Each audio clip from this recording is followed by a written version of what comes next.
안녕하세요. 준뱅커입니다. 최근 마감된 IBK에 이어 주택금융공사가 올라왔습니다. 이 두 기업의 공통점은 금융권 인턴을 처음 지원하시는 분들이 높은 합격률로 붙으실 수 있다는 점입니다. 저 역시도 금융권 첫 인턴이 주금공인 만큼 금융권 경험이 상대적으로 적으셔도 충분히 지원하실 수 있는 기업입니다. 그러니 많은 분들이 지원해 주셨으면 좋겠습니다. 먼저 하반기 변화 사항을 보시겠습니다. 체험형 인턴의 두 유형을 볼 수 있는데요.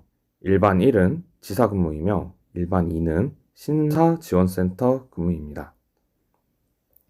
여러분 본인이 쌓아온 역량에 따라 지원하는 곳이 달라질 수도 있겠지만 업무 시점이나 기간에 따라서 전략적으로 지원이 가능할 것으로도 보입니다. 현재 인턴을 하고 계시거나 자격증 준비가 필요하신 분들은 9월 입사인 심사지원센터를 지원하셔도 좋을 것 같네요. 제가 이번 첨삭 영상에서는 언급을 직접적으로 드리진 않았지만 심사지원센터에 지원하시는 분들은 보도자료를 통해 안심전환대출의 등장으로 심사팀이 심사지원센터로 규모가 커졌다는 것을 볼 수 있는데요. 이번 하반기에도 20조 원 규모의 안심전환대출을 마련할 것으로 보입니다. 업무 강도는 신보 인턴과 비슷하다고 하네요. 만약 신보, 기보, 중진공 등 보증기간 경험이 있으시다면 이쪽으로 지원해 보시면 자소서를 쉽게 풀어가실 수 있을 거라고 생각합니다. 다음 문항입니다. 직무 기술 사항인데요. 문항에서 언급한 대로 크게 교육, 자격, 경험 사항으로 나눠 작성해 주시면 되겠습니다. 700자인 만큼 균형 있게 작성하시는 게 중요하면서도 교육, 자격은 행동과 성과 위주로, 경험은 역할, 행동, 성과 모두를 서술해 주시면 되겠습니다. 작성 내용이 많을 경우 약술식으로, 적을 경우 줄글식으로 풀어나가면서 700자를 전부 채워주시면 되겠습니다.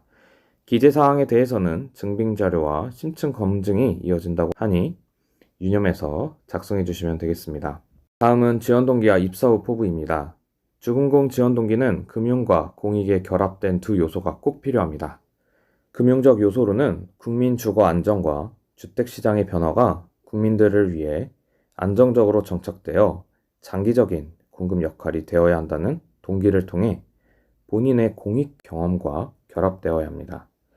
공익 경험을 진행하되 왜 주금공이 입사 목표로 고민되어야 했는지를 반드시 적어주셔야 합니다. 풀어가는 개인 경험 소재 속에 주택금융의 이야기가 나와야 한다는 뜻입니다. 입사 후 포부에는 역시 마음속 본인의 가치관이 주금공 업무를 통해 가시화된 인사이트를 얻을 수 있는 공간이 될 것임을 언급해 주셔야 합니다. 단순 업무 서술이 아닌 본인 가치관 실현과 주금공의 장기적 목표 방안에 맞춰 포부를 기술해 주시면 되겠습니다. 다음은 지원자 장점을 창조인, 전문인, 화합인에 맞춰 기술하는 문항입니다. 본인 장점을 세 부문을 통해 모두 해석되어야 합니다. 각 해당 인재상에 맞는 경험을 아래에 적어 놓았으며 이 경험들이 어떤 배움과 성장을 통해 주금공 업무를 진행해 가실 것인지 적어주시면 됩니다. 이때 단지 업무 나열뿐 아니라 업무가 가져다주는 인사이트 해석에 초점을 맞추어서 기술해 주시면 더욱 좋은 글이 되겠습니다. 다음은 공익지향적 경험 서술 문항입니다.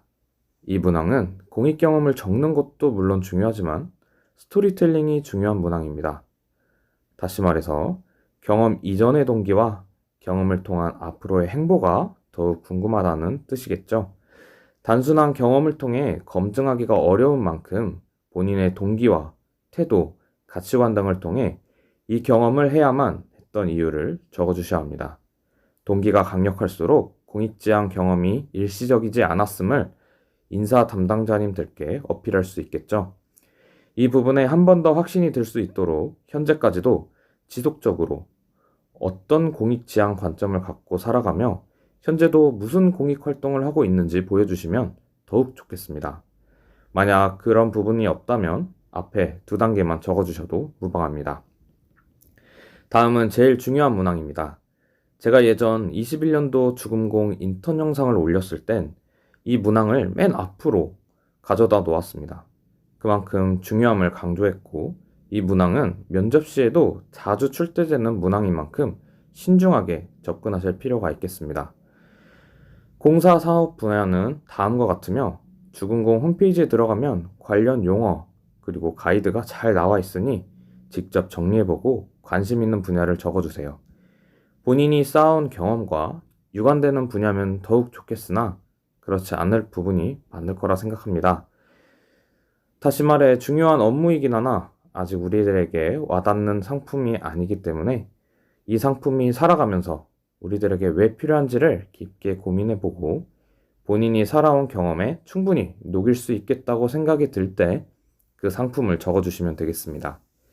경험에서 출발하는 주제가 가장 좋지만 관심을 가지게 된 이유를 공부하여 적으셔도 좋겠습니다. 만약 본인과 잘 맞는 사업 분야 케미가 궁금하신 분들은 다 공부하시고 21년도 주금공 영상 뒷부분에서 확인하셔도 도움이 많이 될 것입니다. 마지막으로 기여 방안 역시 회사의 장기적 방향에서 서술하되 인턴 업무에 머무는 것이 아닌 거시적으로 방향을 잡아서 국가와 국민을 위해 본인이 어떤 역할을 할 수 있는지 목적으로 적어주세요. 정권에 관계없이 부동산 문제는 항상 우리들의 주요 문제입니다. 매우 큰 유동자금이 묶이고 순간의 결정이 중요한 것은 사실이죠. 그리고 기대 수명이 늘어남에 따라서 집에 대한 기회비용에도 굉장히 많은 고민이 들어가고 있습니다. 여러분들께서 주금공 인턴을 통해 국민들을 위한 주택금융 업무를 진행하며 본인의 미래도 설계해보는 좋은 기회가 될 거라고 생각합니다. 감사합니다.